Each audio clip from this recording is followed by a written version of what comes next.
রক্ত ঝরেছে, লাশ পড়েছে, তারপরে আমরা নতুন একটি বাংলাদেশ পেয়েছি। আমরা আসলে সামনে যারা আছি আমরা ভাবছি যে এই যে নতুন বাংলাদেশ পেয়েছি হয়তো বাংলাদেশটি এমনই থাকবে বা এর চেয়ে ভালো অবস্থায় থাকবে, কিন্তু আমি আমার জায়গা থেকে এই সম্ভাবনাটি এখনও এতটা উজ্জ্বলভাবে দেখি না। আমি মনে করি আমাদের চারপাশে এখন এমন অসংখ্য গোষ্ঠী রয়েছে যারা এই যে ফ্যাসিস্টরা যারা ছিল তাদের হয় দোসর, কিংবা তাদের যে মন মানসিকতা চিন্তাধারা সেটি বাহ্যিকভাবে না হলেও অন্তর্নিহিতভাবে বৃহৎ কোনো স্বার্থে না হোক ব্যক্তিগত স্বার্থে এই জিনিসটিকে ধারণ করে। সেই জায়গায় আপনারা যারা হলে আসলে নতুন এসেছেন আগামীর প্রজন্মের উত্তরাধিকার হিসেবে, আপনাদেরকে শুধু একটি কথাই বলবো, সব সময় একটি বিষয়ে সচেতন থাকতে হবে।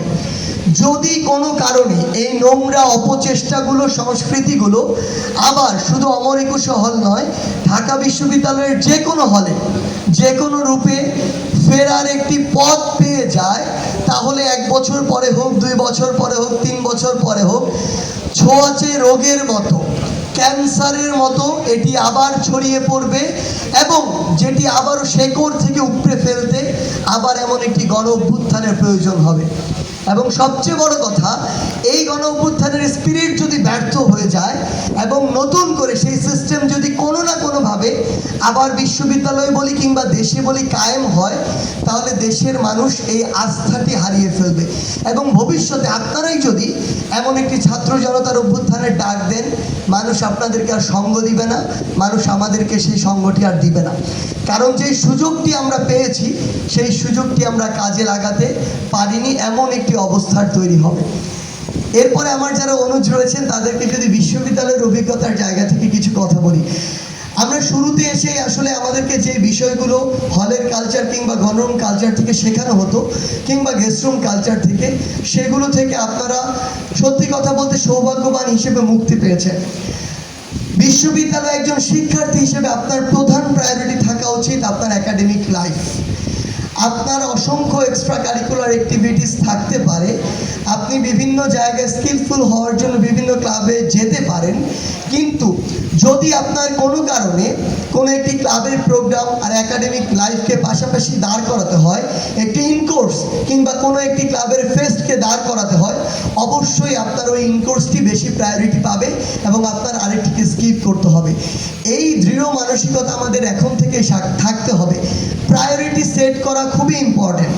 আপনার একাডেমিক লাইফের যে সিজিপিএগুলো, এগুলো যদি আপনি একবার মিস করে যান, ফার্দার এগুলো পাওয়ার আপনার সুযোগটি আসবে না। যেই ফার্স্ট ইয়ার সেকেন্ড ইয়ার আপনি একবার হারিয়ে ফেলবেন, সেটি কিন্তু আর ফেরত পাবেন না। আমরা হারিয়েছি, আমরা নিজেদের দোষে হারিয়েছি, বিভিন্ন কালচারের প্রভাবে হারিয়েছি।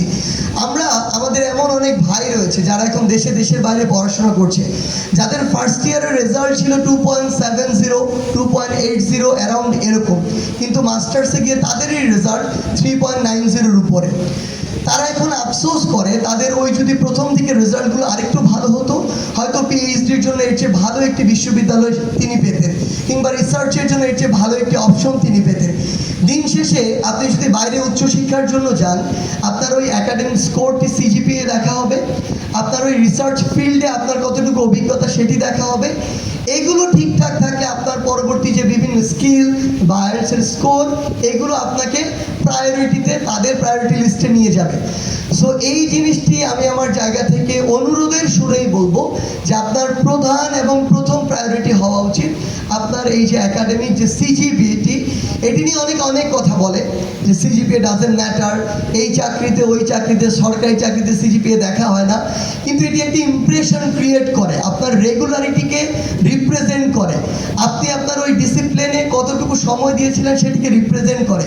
এবং সবচেয়ে বড় কথা, যদি আপনার অন্যান্য ফিল্ডগুলোতে চাকরি হতে দেরি হয়, আপনি যদি সরকারি চাকরিতে যেতে চান সেখানেও দেরি হয়, তাহলে আপনার ভিতরে যে একটি আত্মবিশ্বাসের জায়গা, সিজিপিএটি থাকলে এটি তুলনামূলক বেশি থাকে। যাদের কম তারা এই জায়গায় কিছুটা, আমি আমার জায়গা থেকে বলি মাঝারি ধরনের একটি সিজিপিএ ছিল, সেই জায়গায় আমাদের একটু আত্মবিশ্বাসের ঘাটতি দেখা যায়।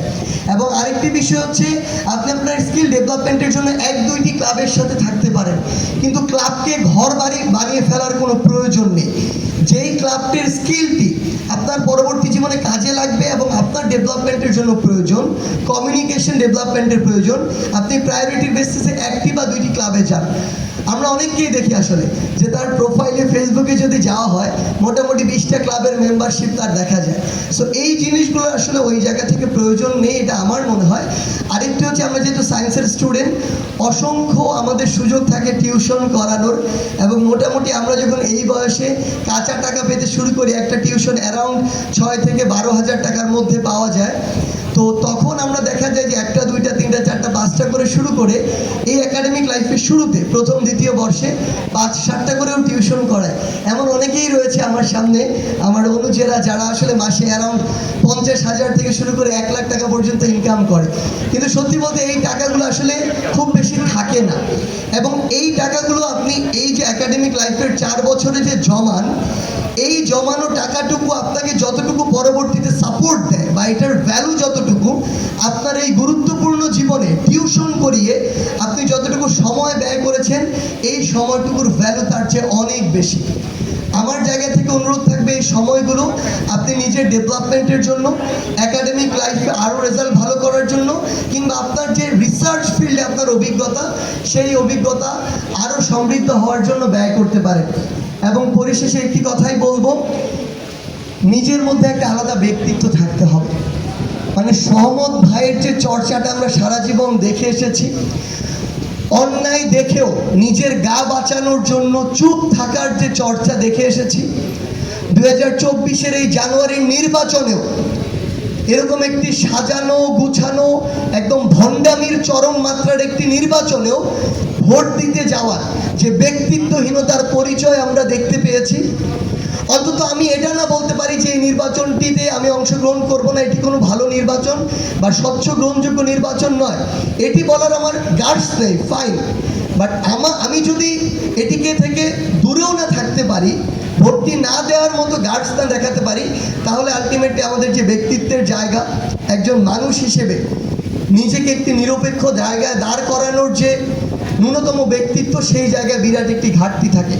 আপনাদের প্রতি অনুরোধ থাকবে, আপনার মতাদর্শ যেই হোক না কেন, রাজনৈতিক বা অন্য কিছু, আপনি আপনার যারা স্টেক হোল্ডার সিনিয়র রয়েছে তাদেরকে প্রশ্ন করুন।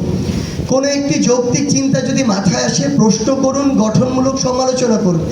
একটি জিনিস শুনেই বিশ্বাস করার প্রয়োজন নেই, আপনি তাকে ফ্যাক্ট চেক করুন, কিন্তু কাউকে অন্ধবিশ্বাস করার প্রয়োজন নেই। আপনারা যদি আপনাদের জায়গা থেকে পরবর্তী সময়ে যা প্রাসঙ্গিক নয়, যা আপনারা চান না, সেটিকে প্রশ্ন না করেন, সেটির গঠনমূলক সমালোচনা না করেন এবং একটা পর্যায়ে গিয়ে বিরোধিতা না করেন, তাহলে এই যে বিভিন্ন রূপে বিভিন্ন কায়দায় বিভিন্ন গোষ্ঠীর আপনার উপরে জেকে বসা, আপনার গলা চেপে ধরা এবং আপনাকে জিম্মি করে রাখার যে কালচার, সেই কালচার এই বাংলাদেশে আবার প্রতিষ্ঠিত হবে, যেটি আমরা চাই না, যেটি 2024-এর ছাত্র জনতার অভ্যুত্থানের যে স্পিরিট, সেই স্পিরিটের সাথে যায় না। আমরা আর দাস হতে চাই না, আমরা বাংলাদেশের মানুষ হিসেবে, বাংলাদেশের একজন নাগরিক হয়ে এই বাংলাদেশে মাথা উঁচু করে বেঁচে থাকতে চাই। এবং এটার চর্চা ঢাকা বিশ্ববিদ্যালয় থেকে শুরু হোক, আমার প্রাণের অমর একুশে হল থেকে শুরু হোক। ধন্যবাদ।